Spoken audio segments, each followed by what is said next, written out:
Hey there everybody, welcome back to the channel. This is Prickly Hedgehog. Thanks for tuning in again for another video. Hope you're doing well.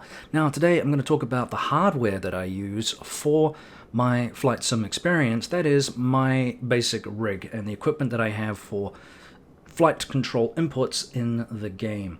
Now I'm not going to do a detailed review of each piece of equipment. Obviously that would take too long. Maybe that's something I will look at if this video is anyway popular.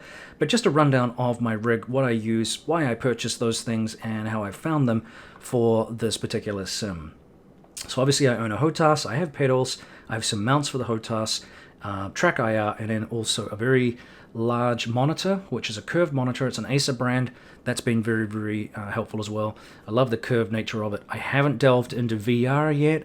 That is something that maybe I will explore, but I think it's still early days for VR. I see a lot of mixed reports with it. A lot of people having issues with setups, getting the best out of them. So I think that's still a work in progress. But I also see, obviously, there are some negatives, but there's also a large number of positives with them. And those that are using them swear by their increased level of immersion and realism within DCS particularly. So that's a technology that I don't own right now. I'm focusing on the TrackIR. So let's talk about the totality of all of the equipment that I have. HOTAS.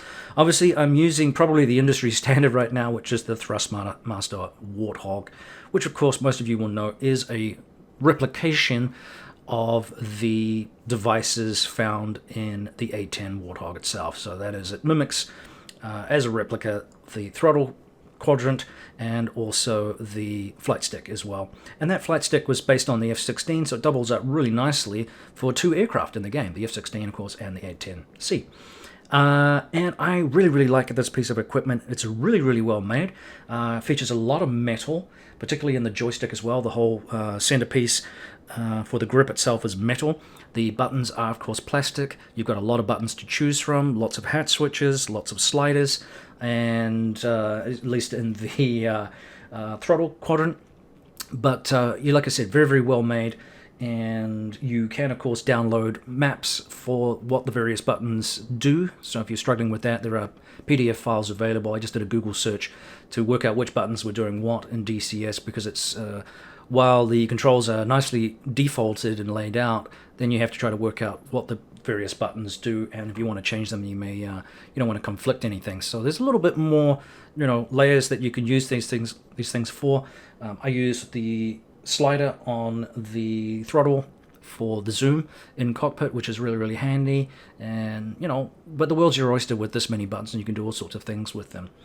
They are very heavy, as I said, because they're made of metal, and they are quite large too, so just be aware of that if you are going to purchase something like this. As I said, I still believe this is a benchmark for which most other joysticks are measured. They definitely have been around for a while. They are getting a little bit cheaper as time wears on. I've never had an issue with mine, but they are big, they are bulky, and they will take up quite a lot of room on your desktop. Now, in relation to that, I had to, or decided to, I really needed a mount for each of those things. I bought one to start off with just to see how that would work out, and I ended up picking up a company called PEIN. They are a South Korean company. They deal predominantly, I think, almost exclusively with equipment for mounting joysticks, pedals, all that kind of equipment onto your desk to create virtual cockpits or virtual driving sim type systems. Very well made. Now the JPIN equipment that I have, so because it kind of resembles a J, I guess, it clamps onto the desk. And they weren't too expensive, they weren't cheap. I'm not going to say that they were cheap. They are like the HOTAS, they're metal construction, very well made, nicely machined, really nice bolts and things. Came with a Allen wrench as well, just to kind of put the whole thing together, but very fiddly to get together. They are well made, like I said, metal construction. I had no drama with them wobbling about or coming loose or falling off during flight. So as a price point, they were quite good, but as a setup, they were a real nightmare. And same with the, I probably regret this, but I did end up going Again, it was a price point thing because it wasn't too expensive, but I did go for one for a pedal set as well. That took forever to set up because there were so many little moving parts. Once assembled, it was really good, but it was a pain in the ass to set up just because of all the little fiddly bits and pieces.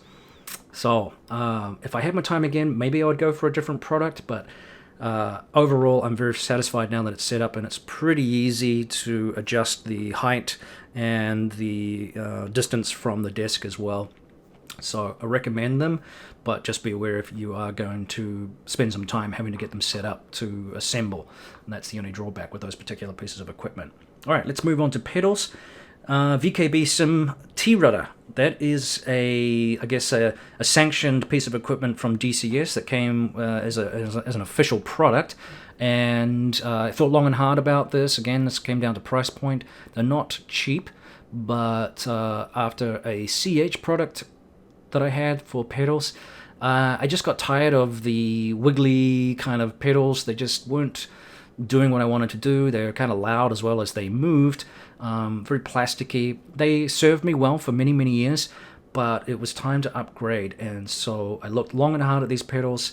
They weren't exactly what I wanted, but they were within my price point. And that's, I think, for most of us, a decision as to why we buy.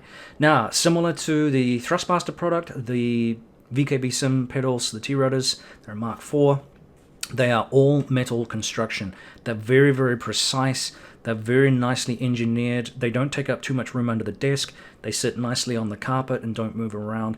So I really, really like them. The only drawback is they don't have, unfortunately, they do not have toe brakes. So now you can, if you have their joystick, and I think they're still making on a throttle working on a throttle at this time. I don't think there is a throttle available, although pictures of it online look pretty cool. That isn't available just yet, but the hardware can be teamed up with a virtual toe brake with the software that's available with it.